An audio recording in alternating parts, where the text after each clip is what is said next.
My name is Elise Hartwell, and last spring I stood in a courtroom, staring directly at my father, Bruce, as the judge read the verdict. Full reimbursement, plus damages, for the money they stole from me and more importantly from my mother's last chance at life. I didn't flinch when they seized Lindsay's shiny new SUV right in front of her. I just stood there steady and said, "That was my mother's chance to live, and you sold it for leather seats." Before I get into how everything unraveled, tell me, where are you watching from? Drop it in the comments. Let me take you back to where it all began. It was one of those bright, deceptively calm Sundays in Phoenix. Blue skies, citrus trees humming with bees, and just enough breeze to keep you thinking everything was fine.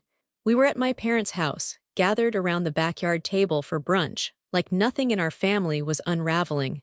Like my mother wasn't sick. Like we hadn't all been pretending for months. I sipped lukewarm coffee while they passed around Lindsay's baby shower photos like she was royalty. My younger sister, newly married and newly pregnant, had always had a way of pulling attention toward her without even asking. She didn't need to, my parents gave it willingly. Bruce, my father, reached for another cinnamon roll, powdered sugar dusting his gray polo. "We should have gotten that sunroof upgrade," he chuckled, referring to the SUV he'd just bought Lindsay. But I figured, hey, safety first. I put my fork down. "Did you use the money I sent last week?" My voice was quiet. I didn't want to make a scene. I wanted them to tell the truth. Bruce's hand froze midair. He gave a little laugh, forced. "Well, honey, Lindsay needed the car she's expecting. A safe ride for the baby and all." I looked at my mother, Dolores, sitting stiffly in her chair, her face unreadable. She had always been the peacemaker, the silent witness to my father's decisions. But this time, her silence sliced deeper. "The money was for her operation," I said. My words landed like bricks on the table. "You said you couldn't cover the full cost, and I wired you $15,000 for Mom's surgery." Bruce gave an exaggerated sigh like I was the one being difficult. We figured we'd make it work, but Lindsay's due in August. You know how hard it is for her to drive in that old Honda." "Did you even read the diagnosis?" I asked, sharper now. My voice carried across the yard, silencing the faint hum of birdsong. Lindsay looked away, suddenly very interested in her mimosa. Bruce shrugged, but his eyes darted. "It's not like she's terminal." "She has stage 3 kidney disease," I said, stunned. "She needs the procedure in 2 months or she risks complete failure." That money wasn't a suggestion. "We were going to pay you back," Bruce said quickly. "We thought maybe she didn't have that much time anyway, so why stress?" A full-body chill crawled up my spine. That's when it hit me. They didn't just ignore my instructions, they made a choice. A calculated, heartless choice. They chose my sister's convenience over my mother's survival. Lindsay finally spoke. "You didn't say it was urgent, I just thought." I stood slowly, my chair scraping across the patio. "You thought it was okay to reroute life-saving funds because you wanted Bluetooth and blind spot cameras." No one answered. My mom looked down at her plate, hands folded neatly, like she was praying it would all end without her having to speak. And just like that, the warmth of the sun felt like a lie. I looked around at the people who were supposed to protect each other, who were supposed to protect her, but they had already chosen. And now, so would I. That was the moment I understood. This wasn't just a misunderstanding. It was betrayal. And if they could turn their backs on Mom so easily, what would stop them from doing it again? They didn't know it yet, but I wasn't going to let this go. Not this time. Back at my apartment, the silence felt different. Not peaceful, charged, like the moment before a storm breaks. I tossed my keys on the counter, kicked off my shoes, and sat down at the edge of the couch, still in my brunch dress, staring at nothing. My fingers twitched before I reached for my phone. The transfer had been made exactly 6 days ago. $15,000, sent through my banking app, marked clearly, for Mom's surgery. I stared at the confirmation screen like it might suddenly offer an explanation. It didn't. Instead, it mocked me. That money was supposed to buy time, hope for my mother. But now it was sitting in Lindsay's driveway, wrapped in leather seats and new tire shine. I swiped through past transactions and paused on one from 2 months earlier. $8,000 sent to Lindsay. I'd labeled it for her treatment. At the time, she'd called me in tears, saying therapy had become non-negotiable. She'd sounded raw, vulnerable. I'd sent the money the same day. Now I was wondering what exactly I had funded. I tapped Jordan's name on my phone, my best friend since grad school and the only person who'd never sugar-coated anything. She picked up on the second ring. Elise, her voice was half concerned, half curious. Hey, what's up? I exhaled. You have a minute. Always, what happened? I told her everything: brunch, the SUV, the look on my mother's face when she said nothing. By the time I got to Bruce's exact words, we figured she didn't have much time anyway. Jordan was dead silent. I waited. Then came the sharp inhale. They what? I know, I murmured. I know. Elise, that's not a mistake, that's evil. I keep thinking I must have misunderstood, that maybe I wasn't clear enough. No, she said flatly. You were clear, you even labeled the transfers, they chose to ignore it. I pinched the bridge of my nose. And Lindsay, she took that $8,000 months ago, said it was for treatment. She looked me in the eye and said it was saving her. There was a beat. What treatment? I never asked. Elise. I know. Jordan's silence wasn't judgmental, it was weighty. Like she didn't want to say what we were both thinking.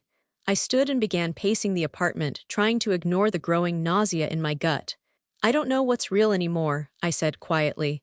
I thought I was helping. I thought they were just struggling, but now, they're not struggling, Jordan snapped. They're exploiting you, my throat tightened. I want to believe they didn't mean it, that maybe they panicked, made a bad call, but my mom's sick. And they knew, that diagnosis isn't vague. They knew. Jordan's voice softened. Elise, if you weren't their daughter, if you were just someone they knew, what would you call what they did? I didn't answer. Because I'd call it theft, she continued. Manipulation and emotional blackmail, and if I had to guess, it's not the first time.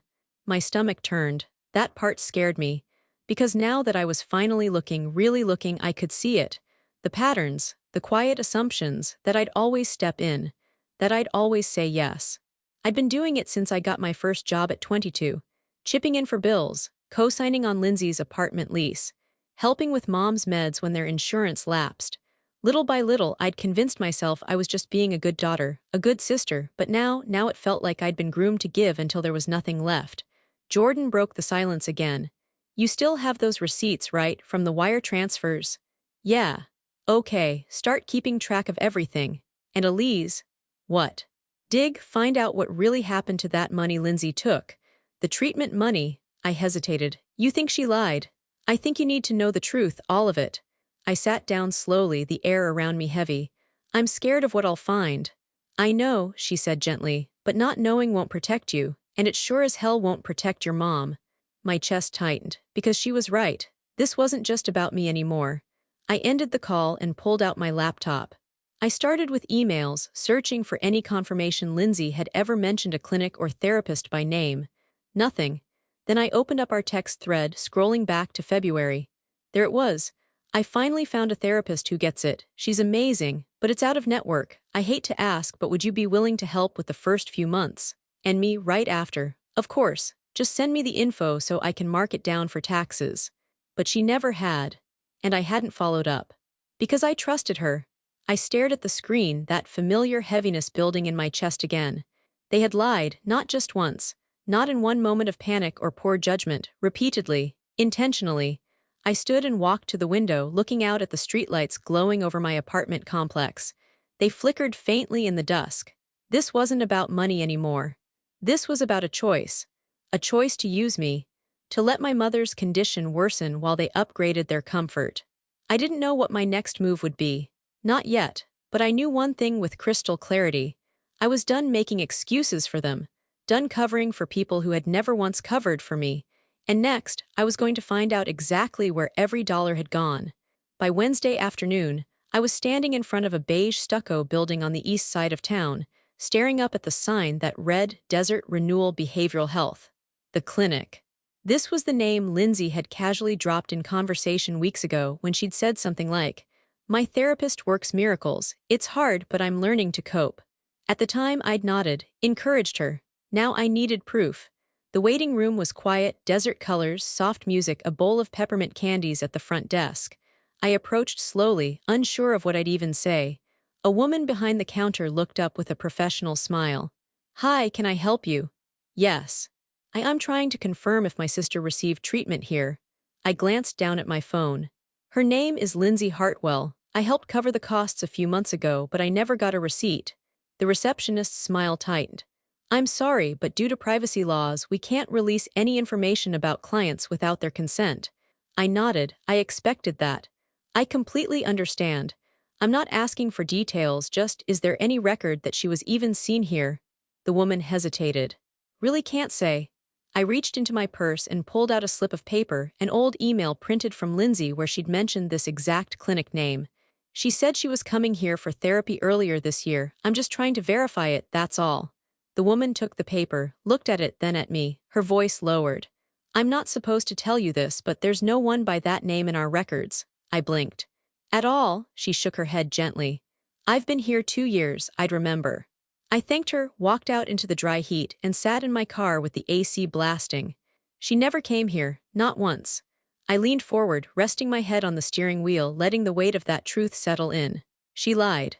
My sister looked me in the eye, told me she was getting help, and took $8,000 without blinking. What was it for? A new wardrobe? A vacation? Something Bruce and Dollars could nod along to and call self-care? I didn't know. But I was starting to understand how deep this went. That evening I called Lindsay. She picked up after 2 rings, sounding rushed. Hey, can I call you back? I'm running to get groceries before Mason gets home. Oh, take your time, I said, keeping my voice light. I just wanted to check in, see how you're feeling after therapy. Silence. Then a too casual, oh yeah, better I guess, it's a long journey.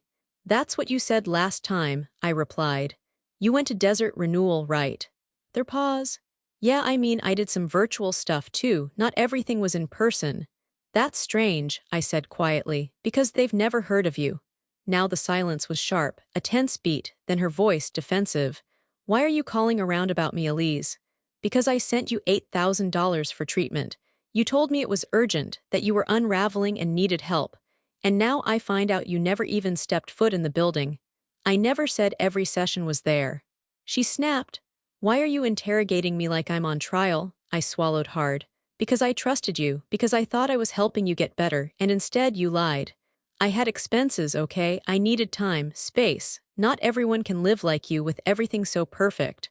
My chest tightened. This isn't about jealousy, Lindsay. This is about Mom. You knew how sick she was. You saw the lab reports.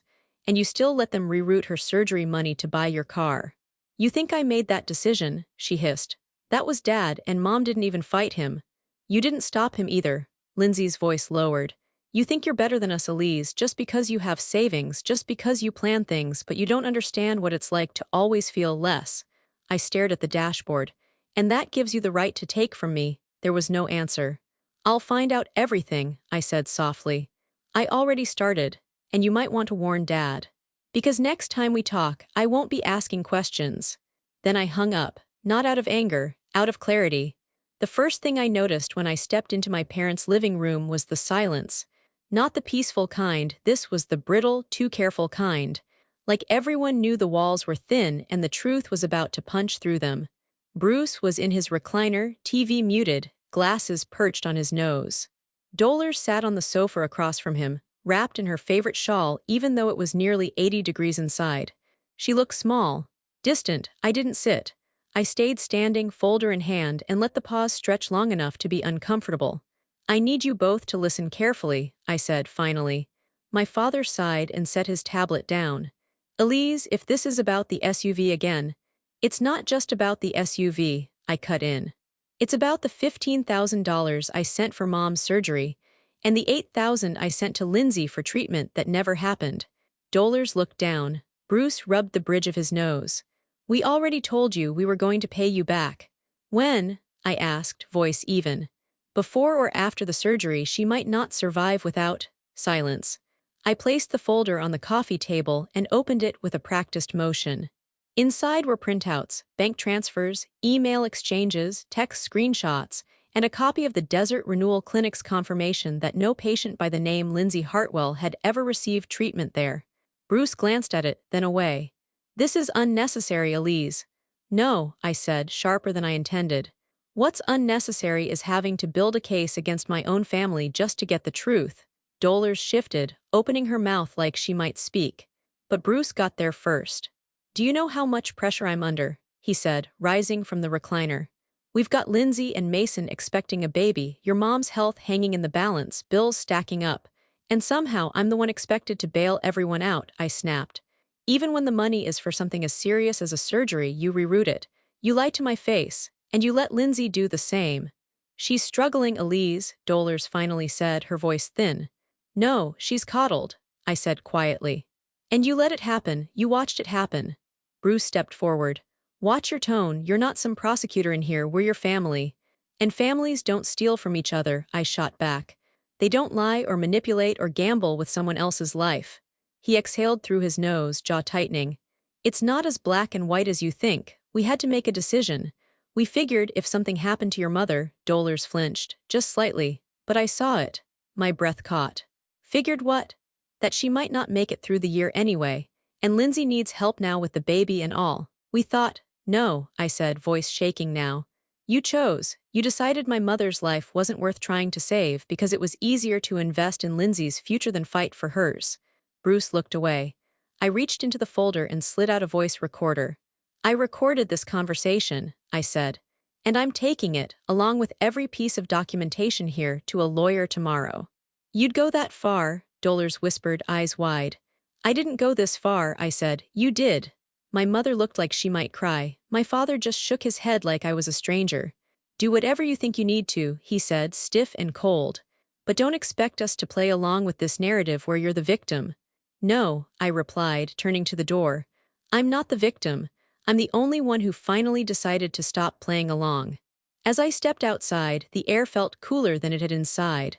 Sharper, cleaner. I didn't look back, because for the first time I wasn't hoping for an apology. I was building a wall between us, brick by painful brick, and I had no intention of letting them tear it down. Mr. Grant's office didn't look like the kind of place where personal betrayals got sorted. It was clean, quiet, walls lined with degrees and case awards, everything framed in the same polished mahogany.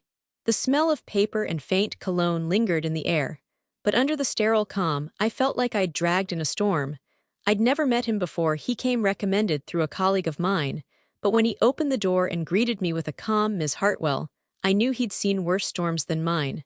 Please, he said, gesturing toward the small conference table. Let's go through everything together. I set the folder down between us. Same one I'd used with my parents, though now it felt heavier. Began flipping through it, page by page, occasionally raising an eyebrow, nodding, tapping his pen against the desk when he hit something noteworthy, like the line items showing my transfers marked medical or the blank stares from the clinic. So, he said finally, resting his hands over the open pages, you have proof that you sent a total of $23,000 under the impression it was for your mother's health care and your sister's therapy, and they knowingly used those funds for a personal vehicle. I nodded, and I have voice recordings now, admissions, not apologies. Do you live with your family? No, separate residence. Everything was sent voluntarily. Mr. Grant sat back in his chair. That makes it trickier but not impossible, because intent is everything here. If you were deliberately deceived into providing funds and there was clear misrepresentation, we're no longer talking about a family misunderstanding. We're talking about fraud. That word echoed a little too loudly in the quiet room. I swallowed. What would that actually mean? What would pursuing this look like? Well, he said, folding his hands, first, we file a civil suit to reclaim the funds under grounds of misrepresentation and misuse. Your sister could be named separately from your parents, but he paused. They'll likely contest it. It won't be quick, and it won't be pretty. I'm not expecting pretty. Good. Because they're going to come at you emotionally, not legally. Shame, guilt, the whole performance, be ready for it. I leaned forward. How strong is the case? He tapped the folder once.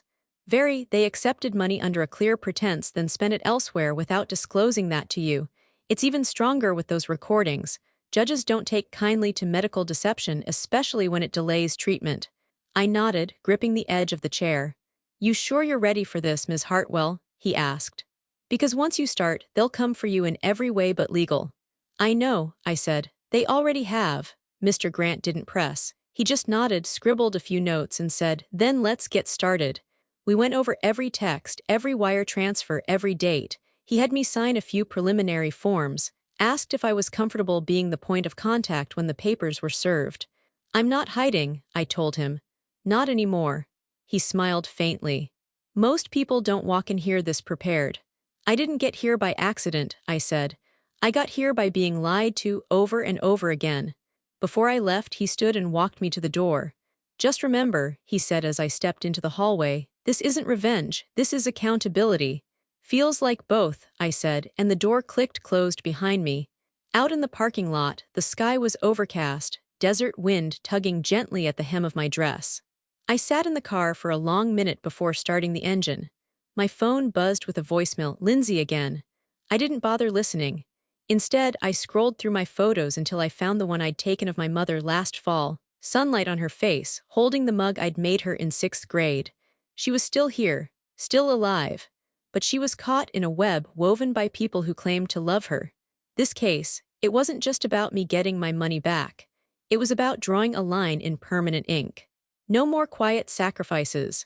No more being the dependable daughter who fixes things in the background. I was done fixing. Now I was naming, and naming comes before reckoning. The calls started that night. At first it was just my father, 2 missed calls, then 3, then 7. No voicemails, just the silent pressure of his name lighting up my screen over and over. By morning there were messages. Elise, this is ridiculous. You need to call us back. This doesn't have to go this far. Be reasonable. Reasonable? That was his favorite word when someone challenged his authority. It never meant compromise, it meant surrender. Then came Lindsay. Her voice message was 3 minutes of shaky, overacted panic. Elise, you're tearing the family apart. You don't understand what you're doing. This lawsuit, it's not just about money, it's a betrayal. I can't believe you'd go to a lawyer over a misunderstanding. Over a car, she always had a way of making herself the wounded party. And I think for a long time I believed her. But now her dramatics just sounded hollow. Familiar, predictable, I didn't respond. 2 days later, my inbox filled with messages from numbers I didn't recognize. Distant cousins, a family friend I hadn't seen since college, even Dolar's old church acquaintance. Elise, maybe you should think about what this is doing to your mother. They're your parents. Families fight, but suing them, that's too far. No one's perfect. Haven't they done enough for you over the years? It was astonishing, really, how quickly people defended the ones who shouted loudest. And how quiet they'd all been when my mother's health was quietly slipping through their fingers while her savings were turned into Bluetooth navigation and heated seats. I felt the weight of every word. But I didn't back down. The final message that pushed me over the edge came from Bruce, delivered by voice note. His voice was carefully measured, almost mocking. This little tantrum of yours is going to cost you everything. You want to drag your own parents through court? Fine. But don't come crying when no one picks up the phone after. Don't be surprised when people remember who started this mess. I replayed that line again. Don't be surprised when people remember who started this mess. No mention of the money. No regret about the deception. Just blame, as always.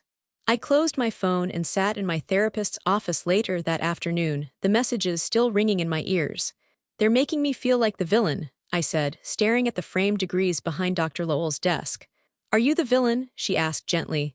I don't think so, I murmured. But I feel like one. Dr. Lowell nodded slowly. It's common.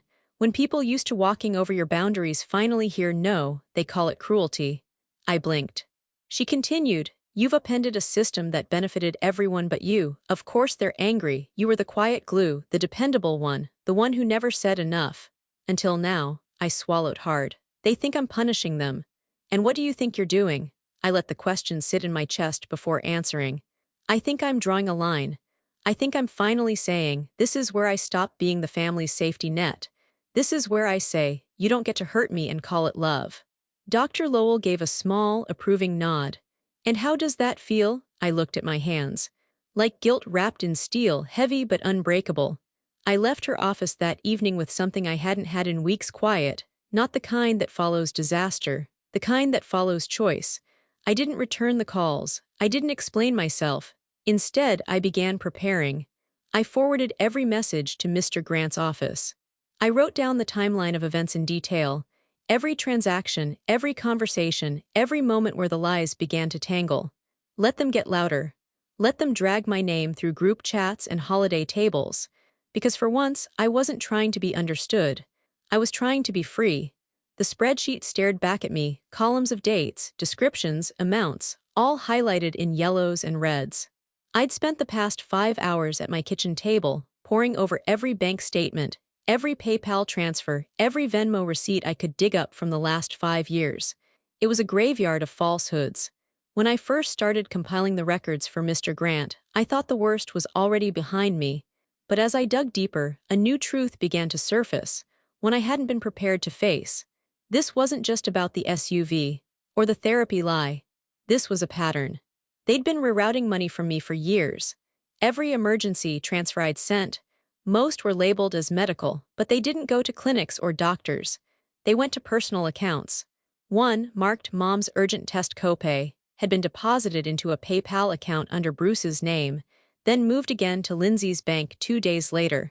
And then I found it. A transfer I'd made almost 2 years ago, supposedly for Mom's new prescription plan. I clicked the transaction ID and followed the trail. It had been spent at a furniture store. I sat back, rubbing my eyes, my pulse hammering in my throat. They hadn't just made one bad decision, they'd made dozens. And they hadn't stopped, not when Mom's condition worsened, not when I sent more. They had grown used to the lie. I forwarded the entire spreadsheet to Mr. Grant with the subject line, "Updated pattern of misuse, it's worse than we thought." Then I picked up the phone and called Jordan. She answered with a yawn. "Please tell me you're calling to say you finally took a nap." "No," I said, my voice barely steady. "It's so much deeper than I thought. They've been doing this for years." I told her everything the way a dam breaks. When I finished, she was quiet for a beat. Then, "Elise, that's not family drama anymore. That's financial abuse, systemic." "I feel like such an idiot," I murmured. "All this time, I thought I was helping." "You were helping," she said. "They were stealing." I nodded, even though she couldn't see me. "Mr. Grant's going to add these findings to the case. He says it strengthens the argument that this wasn't a one-time misunderstanding, it was deliberate, sustained fraud." Jordan didn't answer at first. Then slowly, "Are you okay?" "No, but I'm clear. I don't feel foggy anymore.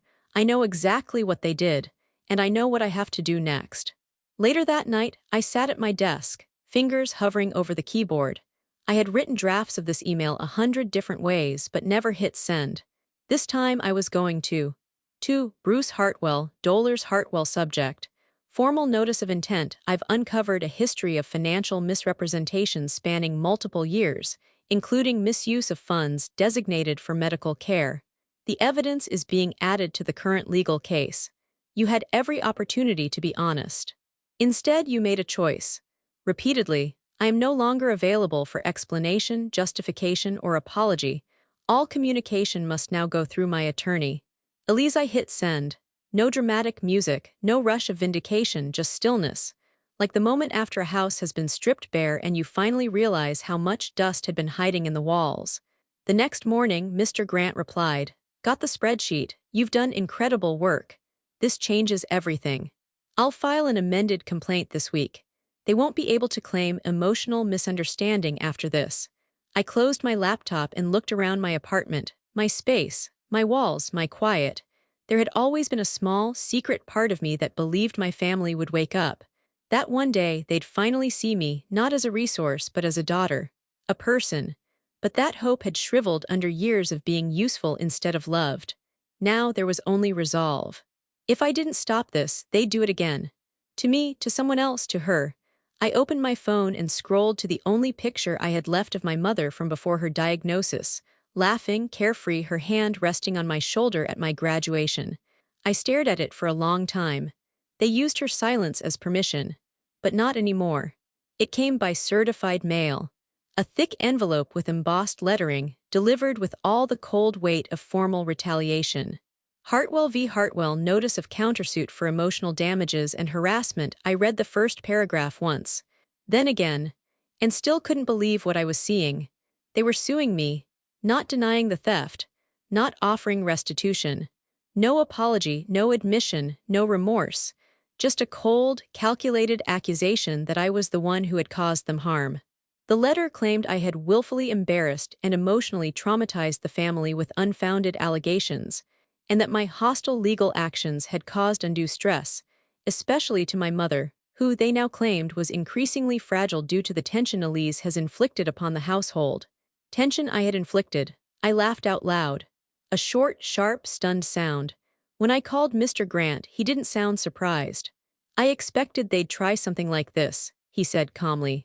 "It's not about winning, it's about discrediting you. They're trying to flip the story." Can they actually do this? I asked, pacing my kitchen, the letter still in my hand like it might bite me. Anyone can file a countersuit, he replied. The question is whether it holds water. And this one doesn't. There's no evidence of harassment.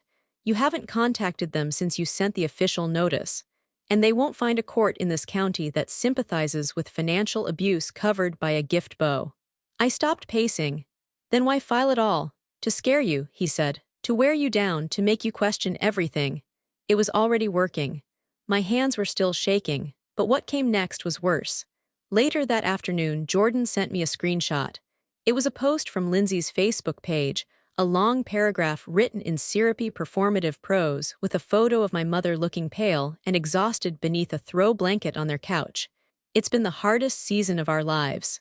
Watching our mom's health decline while dealing with legal threats from someone who should be family, my heart aches for her. Please keep us in your thoughts as we try to protect what's left of our peace. Hundreds of likes, dozens of comments, all echoing the same message, you're so strong. I can't believe anyone would do that to their own parents. Stay blessed. She's weaponizing your mother, Jordan texted. She's turning your lawsuit into a sympathy campaign. I sat on my couch in silence, staring at the screen. So this was it. This was how they were going to fight back, not with facts but with perception, with emotional leverage, with curated victimhood. That evening I sat across from Dr. Lowell, my shoulders tight with shame I didn't ask for. I'm being turned into the villain in a story I didn't write, I said, and I don't even get to defend myself. You're not the villain, she replied softly. You're just no longer controllable. And to people who need control, that's the same thing. I feel like I'm losing everything, my name, my history, even my mother. Dr. Lowell leaned forward. You're not losing your mother, Elise, you're just finally seeing the ways she stayed silent. That's grief, not loss. The tears came suddenly, slipping down my face in quiet tracks. I hadn't cried like this since the day of the diagnosis. This is all so ugly, I whispered. It's truth, she said. And truth is often ugly before it's freeing. When I got home, my inbox had a new message from a local reporter. Somehow the case had made it into the community grapevine. The subject line made my chest ache. Daughter sues parents over medical funds. Would you be willing to share your side? I didn't respond. I didn't need a platform. I needed a win. Not for headlines. Not for pride, for clarity, for peace, for my mother. I poured a glass of water, looked at the piles of paperwork on my table, and felt the echo of my father's voice from a voicemail just days earlier. Don't be surprised when people remember who started this mess. I smiled, just barely, because I didn't start this. I was just the first one to stop pretending. The days stretched long and quiet as I waited. No more calls. No new posts from Lindsay. Just silence, sharp and careful, like everyone was holding their breath for the next move. But I wasn't frozen. While they stirred up pity, I built my case. Each evening after work, I transformed my dining table into a war room. Laptops open, files stacked. Yellow sticky notes bloomed across folders with labels like text proof, Feb medical fund transfers, Lindsay non-existent therapy. My coffee table looked less like furniture and more like a cross-examination. And in that stillness, I found something I hadn't had in months: control. One night, I opened the drawer where I kept old notebooks and pulled out a small leather-bound planner from 2 years ago, the year Mom's symptoms had started to worsen. I flipped through its pages and froze. A note in my handwriting from March. Call Lindsay Ray, Mom's blood work, she said Dad didn't tell her. Another lie. Even then, they were already bending the truth, keeping her condition buried beneath casual excuses. No one told Lindsay. No, she knew. She just wanted the distance. And Bruce gave her permission to keep it. I took a photo of the note and emailed it to Mr. Grant. Subject: pattern of withholding medical info. Early sign of manipulation. His reply was quick. Excellent. This supports your claim that they withheld and redirected funds while downplaying urgency. We'll use it to reinforce intent. I leaned back in my chair and looked around the room. It didn't feel like I was preparing for a courtroom. It felt like I was cleaning a house that had been filthy for years, and I was finally pulling back the curtains. A few days later, I met Jordan for lunch. She slid into the booth across from me, her eyes scanning my face. You look like someone who hasn't slept in a week. 5 days, I said. But who's counting? She gave a crooked smile. I brought reinforcements. She handed me a to-go cup of strong black coffee and a chocolate muffin the size of my fist. I took a bite, closed my eyes, and exhaled. You're a saint. Jordan leaned forward. So, how close are you? I sipped my coffee. Closer than they think. I have 5 years of bank records, a timeline of manipulated transfers, proof of misrepresented medical emergencies, and now a pattern of emotional coercion wrapped up as family guilt. She raised a brow. You're going to bury them. I paused. That's not what I want. Jordan tilted her head. Then what do you want? I looked at her. And for once, I didn't have to think about the answer. I want the truth to stand louder than their excuses. I want to stop living under the weight of keep the peace when peace never existed. I want to look my mother in the eye and know that I did what she couldn't. Jordan's expression softened. You've already done that, Elise. Not until the judge says it, I said. Not until someone finally looks at them and says, you don't get to do this to her and walk away clean. Later that night, I visited Mom. She didn't know about the countersuit or the Facebook post or the reporters sniffing around. I had kept all of that from her not to protect them but to protect her. She looked tired, smaller somehow, like the betrayal had shaved years off her. I brought soup, sat beside her on the couch. We didn't talk about the case, just the new book she was reading. The sunset, the birds. But when I got up to leave, she reached out and gently touched my wrist. Elise, she said, her voice barely above a whisper, I'm sorry I didn't say anything. I turned to her. You don't have to apologize. I do, she insisted, eyes glistening. I knew what they were doing, I didn't think I had the strength to stop it. I thought maybe it wasn't my place. I knelt beside her. It was never your fault, I whispered. But it is mine if I don't stop it now. She nodded slowly, a tear sliding down her cheek. You're braver than I ever was. No, I said, squeezing her hand. I just finally stopped waiting for them to change. As I drove home, the desert sky was streaked with soft purples and gold. For the first time in weeks, I felt calm. Not because the battle was over, but because I knew exactly where I stood in it. The truth was lined up. The records were in order. My voice was steady. And soon so would the judgment be. The courtroom smelled like paper and old wood. Not justice. Not truth. Just the sterile scent of bureaucracy. I sat at the plaintiff's table, spine straight, hands folded tightly in my lap.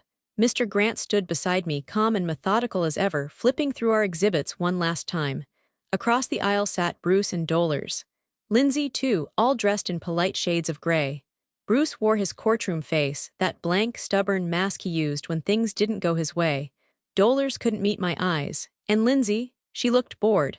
As if this was just another inconvenience she could scroll through. The judge entered, we rose, sat, the proceedings began.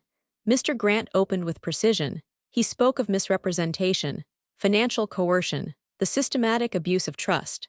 He walked the court through the timeline, transaction by transaction, $15,000 labeled for surgery, $8,000 marked for therapy, wire transfers, receipts, and finally, the proof that none of those funds were used as stated. They did not misunderstand her intentions, Your Honor, he said. They exploited them. Bruce's attorney followed with what I expected, a script of parental sacrifice and misunderstanding, that I had given the money freely, that no agreement was written, that this was a family issue never meant for a courtroom. Then Bruce was called to the stand. His voice had that familiar tone, measured, performative, faintly condescending. We never meant to hurt Elise. We thought Dollars didn't have much time. We were just trying to ease the burden. My stomach clenched.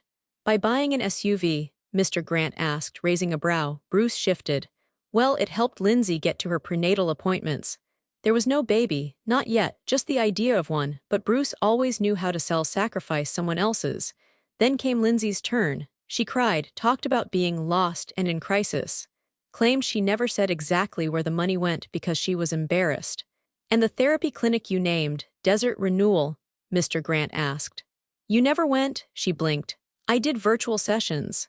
Desert Renewal has no record of you, she faltered. It must have been under a different name. A lie, another one.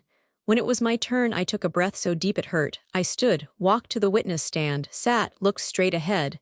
And I told the truth. I talked about my mother's diagnosis. The urgency, the fear, the desperation to help.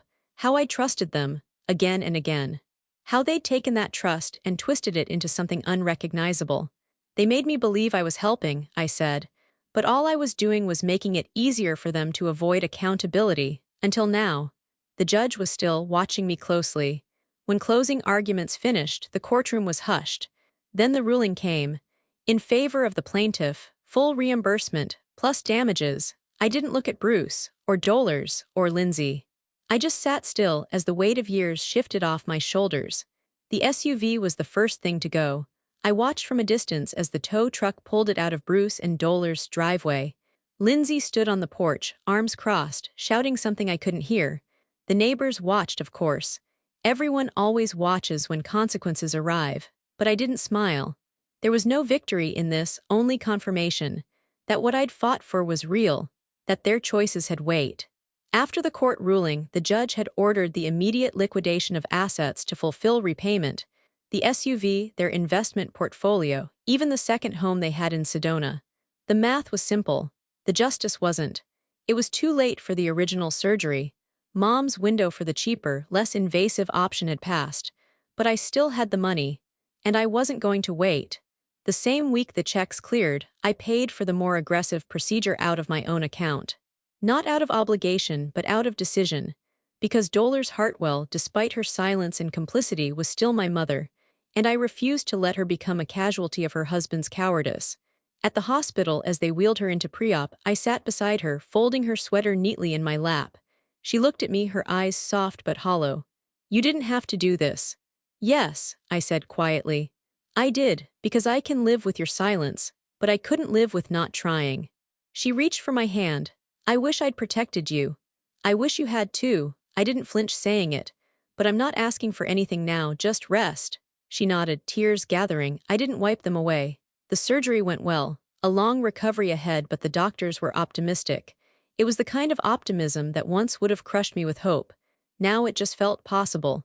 2 days later, I told Bruce and Lindsay not to contact me again. No dramatics, no parting speech. Just a letter. "As of today, I consider all personal ties severed. This is the last time I will clean up the mess left by your choices.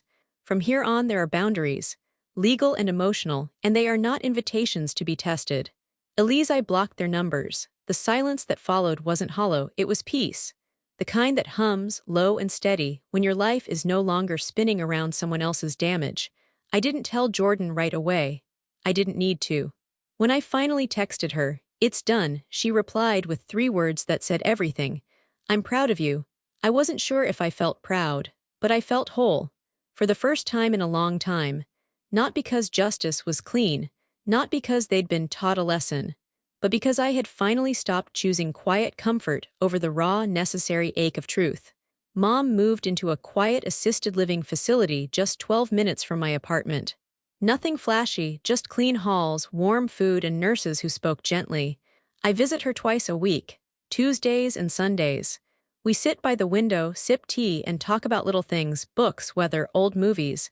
Never the past, never the trial. She never brings it up, and neither do I. She's healing. Slowly. So am I. I drafted the final legal documents myself, granting power of attorney only to me for medical matters, setting up a protective trust for Mom's care, and establishing hard lines around financial access. No one else can touch her accounts now, or mine. It wasn't about revenge anymore. It was about boundaries. Boundaries, I told Jordan one afternoon as we walked through the botanical gardens, aren't punishment, they're survival. She nodded. They're your way of saying, "I've learned." And I'm not bleeding for the same lesson twice. Exactly. My world is quieter now. No buzzing phone, no guilt-laced voicemails, just space. And in that space, I've started to write again. Not for courtrooms or spreadsheets, but for myself. Because survival isn't always loud. Sometimes it's just the sound of your own voice, no longer edited for someone else's comfort. 2 years later, I stood behind the podium at a nonprofit gala in downtown Phoenix, wearing a navy blue dress and holding the note cards I never needed. The ballroom was full, survivors, advocates, donors, and quiet warriors like me who once thought financial abuse could only happen between strangers, not blood. I took a breath, looked out at the crowd. "My name is Elise Hartwell," I began, "and 2 years ago I sued my parents." The room hushed, as it always did when people heard that sentence. "Not because I wanted to," I continued, "but because I had to. Because silence protects the wrong people. And because I'd spent too many years mistaking guilt for love." Heads nodded. One woman wiped a tear. I shared the basics, not the ugliest details but the truth. How they stole from me under the guise of family, how I was made to feel selfish for saying enough, and how I learned that justice isn't about getting even, it's about getting clear. When people say, that's just how families are, what they really mean is, don't expect better. And I do. The applause started slowly, then built. As I stepped off stage, I felt it, the weight lifting. Not completely gone, but lighter. Jordan met me near the back, grinning. You killed it. I didn't want revenge, I said softly. I just wanted air, and I finally have it. Mom couldn't attend, but I'd saved her a recording. She still lived nearby, still quiet. But sometimes she'd call and say things like, I'm proud of you, you know, and this time I believed her. Because I was proud of me too.